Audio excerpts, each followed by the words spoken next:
दोस्तों, बहुत से व्यूअर्स ने सवाल किया कि प्लिंथ बीम और डीपीसी में क्या फ़र्क है, कब कौन सी डालनी चाहिए, क्या दोनों डालनी चाहिए या नहीं, क्या दोनों एक ही लेवल पे डलती हैं या इनका लेवल मुख्तलिफ होता है, क्या हम ऐसे कर सकते हैं कि प्लिंथ बीम डाल दें और डीपीसी ना डालें या डीपीसी डाल दें और प्लिंथ बीम ना डालें। आखिर क्या करें कि बस किसी तरह से दीवार में जो नीचे से सेम और नमी आने लग पड़ती है वो ना आए। लोग बेचारे घर बनाने लगते हैं और उनको प्लिंथ बीम और डीपीसी का फर्क ही नहीं पता होता। कुछ व्यूअर्स ने यह भी सवाल किया कि प्लिंथ बीम का घर का वजन उठाने में भी कोई काम होता है या ये सिर्फ नमी और सेम को रोकने के लिए डाली जाती है। एक सवाल तो मैंने ये भी देखा कि क्या डीपीसी खाली ग्राउंड फ्लोर पर डालनी है या हर फ्लोर पर डालनी पड़ेगी। क्या जरूरी है कि प्लिंथ बीम के ऊपर डीपीसी भी तौर पे वो वाली नमी जो नीचे से ऊपर की तरफ बढ़ती है, जो छत से नमी आती है, उसकी तो एक वाटर प्रूफिंग की वीडियो मैं बना भी चुका हूं। लेकिन मैं समझता हूं कि कुछ मजीद पॉइंट्स एक्सप्लेन करने हैं तो मैं एक और भी वीडियो बनाऊंगा। लेकिन ये वीडियो खास तौर पर नीचे से ऊपर बढ़ती हुई नमी को रोकने के बारे में है। आपने इस तस्वीर में जो कंक्रीट की बीम आप देख रहे हैं वो प्लिंथ बीम ही है। दोस्तों, प्लिंथ बीम एक स्ट्रक्चरल एलिमेंट है। नहीं नहीं, घबराए नहीं।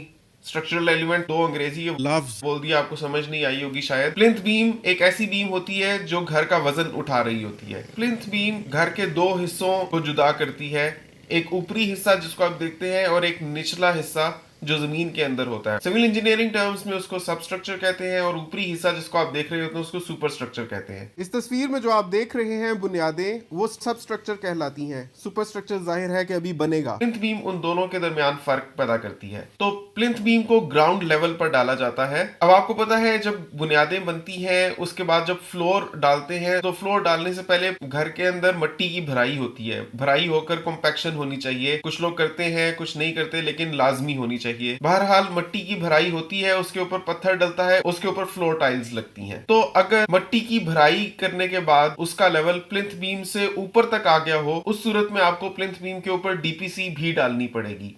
डीपीसी आप कम से कम 3 इंच की रखेंगे और ज्यादा से ज्यादा 4 इंच की रखेंगे। डीपीसी क्या होता है वो भी सुन लें। डीपीसी कंक्रीट ही होती है। प्लिंथ बीम और डीपीसी में फर्क ये है, प्लिंथ बीम में सरिया भी डला होता है क्योंकि प्लिंथ बीम का काम घर का वजन उठाने का भी होता है, लेकिन डीपीसी का काम घर का वजन उठाना नहीं होता, सिर्फ नमी और सेम को नीचे से ऊपर जाने से रोकना होता है।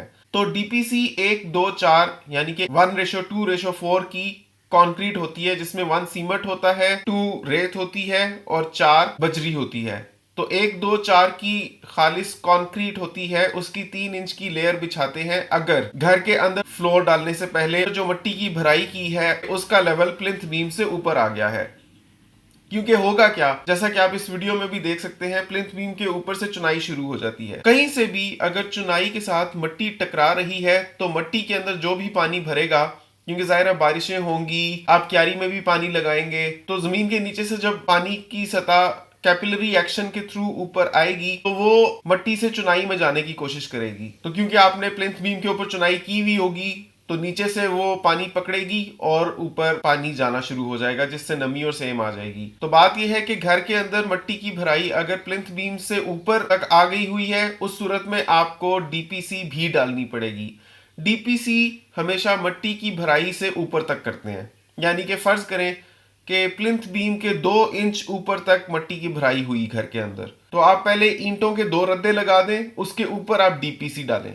मतलब डीपीसी को आप टच भी ना करें मिट्टी के साथ। देखिए, डीपीसी के 2 लेवल होंगे ना, एक टॉप लेवल और एक बेस लेवल। डीपीसी का बेस लेवल भी आप घर के अंदर भरी हुई मिट्टी से ऊपर रखें। बस एक दफा आपने ये चीज कर ली, फिर आप डीपीसी के ऊपर चुनाई करें, ऊपर तक ले जाएं, फिर आप लिंटल बीम डालें जिसको टाई बीम भी कहते हैं, फिर आप मजीद चुनाई करके ऊपर फ्लोर बीम डाल के स्लैब डालें। एक और वीडियो बनाऊंगा उसमें आपको सारी बीम्स समझाऊंगा। फिलहाल इस वीडियो का मकसद ये नहीं है, तो इसलिए अगर आपको ये बातें समझ नहीं आ रही तब भी खैर है, जाने दें। लेकिन इतना याद रखें कि घर के अंदर भरी हुई मिट्टी का लेवल प्लिंथ बीम से नीचे होना चाहिए। अगर उसके ऊपर तक आ गया है फिर आपको डीपीसी डालनी लाजमी हो जाएगी, और डीपीसी आप कम से कम 3 इंच की रखेंगे और ज्यादा से ज्यादा 4 इंच की होती है। और ये कि डीपीसी में कोई सरिया नहीं होता, 1:2:4 की कंक्रीट होती है।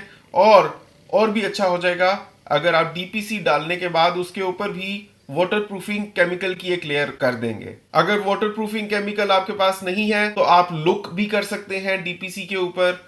अगर वो भी नहीं है तो सिर्फ जो डीपीसी आपने की हुई होगी उसके बाद मिस्त्री को कहें कि वो खालिस सीमेंट और पानी का एक लेप लगा दे पूरे डीपीसी के ऊपर, ताजे ताजे कंक्रीट के ऊपर वो जब लेप लगाएगा तो कंक्रीट उसको पकड़ लेगी और एक मजबूत बॉन्ड उनमें बन जाएगा। उसके बाद कोई भी पानी नीचे से ऊपर नहीं जा सकेगा। मजीद ये कि कंक्रीट अपनी पूरी मजबूती हासिल करती है जब आप उसको मुसलसल पानी लगाते हैं।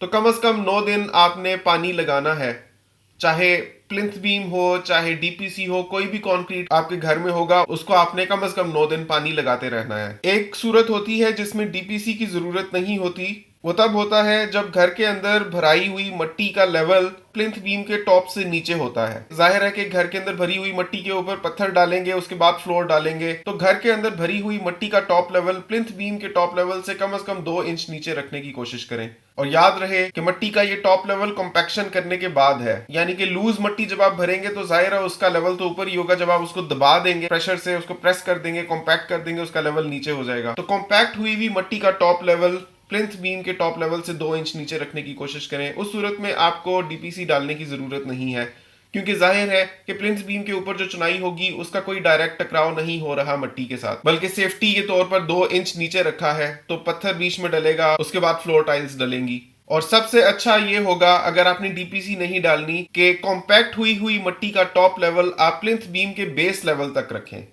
लेकिन आम तौर पर घर के अंदर भरी हुई मट्टी का लेवल प्लिंथ बीम से ऊंचा होता है। उसकी वजह यह होती है कि घर का फ्लोर लेवल ग्राउंड लेवल से काफी ऊपर रखना पड़ता है। आप जानते ही हैं हर घर के सामने रैंप बनता है, उसके ऊपर चढ़ के गाड़ी जाती है, यानी कि फ्लोर काफी ऊपर डला होता है तो मट्टी की भराई ऊपर तक होगी। तो ऐसे में सिंपल काम है, आपने करना यह है, प्लिंथ बीम तो आप डालेंगे ही ग्राउंड फ्लोर पर जहां से रैंप शुरू होगा, फिर जहां पर रैंप खत्म होगा यानी कि फ्लोर लेवल शुरू होगा ग्राउंड फ्लोर का, वहां पर पट्टी जहां तक भर दी वहां तक आप प्लिंथ बीम के ऊपर चुनाई करेंगे। उसके ऊपर आप डीपीसी करेंगे पहले। सिंपल इतना याद रखें कि डीपीसी का लेवल घर के अंदर भरी हुई मट्टी के लेवल से ऊपर होगा और फिर डीपीसी के ऊपर आप चुनाई शुरू करें सारी दीवारों की, तो आपका घर सेम और नमी से यकीनी तौर पर बच जाएगा। डीपीसी होता क्या है ये भी आपको बता दूं, सिविल इंजीनियरिंग में इसको डैम्प प्रूफ कोर्स कहते हैं। डैम्प होता है नमी, प्रूफ मतलब नमी को खत्म कर देने वाली चीज। डैम्प प्रूफ कोर्स मतलब कंक्रीट की एक ऐसी लेयर जो नमी को ऊपर नहीं जाने देगी। तो ये कंक्रीट ही होती है 1 2 4 की, सिर्फ इसके अंदर सरिया नहीं डला होता और इसके ऊपर एक वाटरप्रूफिंग केमिकल या लुक या नीरुक का कोट कर देते हैं तो डीपीसी बन जाता है। कभी भी इसको 3 इंच से कम ना रखें। दूसरा सवाल ये था कि क्या डीपीसी हर फ्लोर पर डालनी है। तो डीपीसी जब भी डालते हैं तो उसको सिर्फ प्लिंथ बीम के ऊपर ही डाला जाता है। आप इसको प्लिंथ बीम के डायरेक्ट ऊपर भी डाल सकते हैं। प्लिंथ बीम के ऊपर 2 या 3 ईंटों के रद्दे लगा के उन रद्दों के ऊपर भी डीपीसी डाल सकते हैं। ये इस पर मुनहसिर है कि घर के अंदर भरी हुई मट्टी का क्या लेवल है। जो भी लेवल होगा बस उसके ऊपर आपने डीपीसी को रखना है। तो डीपीसी हर फ्लोर पर नहीं डलती, डीपीसी सिर्फ एक ही दफा डलती है ग्राउंड लेवल के ऊपर। तो दोस्तों उम्मीद करता हूं इस वीडियो से आपको वाज़ेह हो गया होगा कि डीपीसी और प्लिंथ बीम में फर्क क्या है, इन दोनों के लेवल्स में क्या फर्क है, कब डीपीसी डालते हैं और कब नहीं डालते, और डीपीसी होता क्या है और प्लिंथ बीम क्या होता है।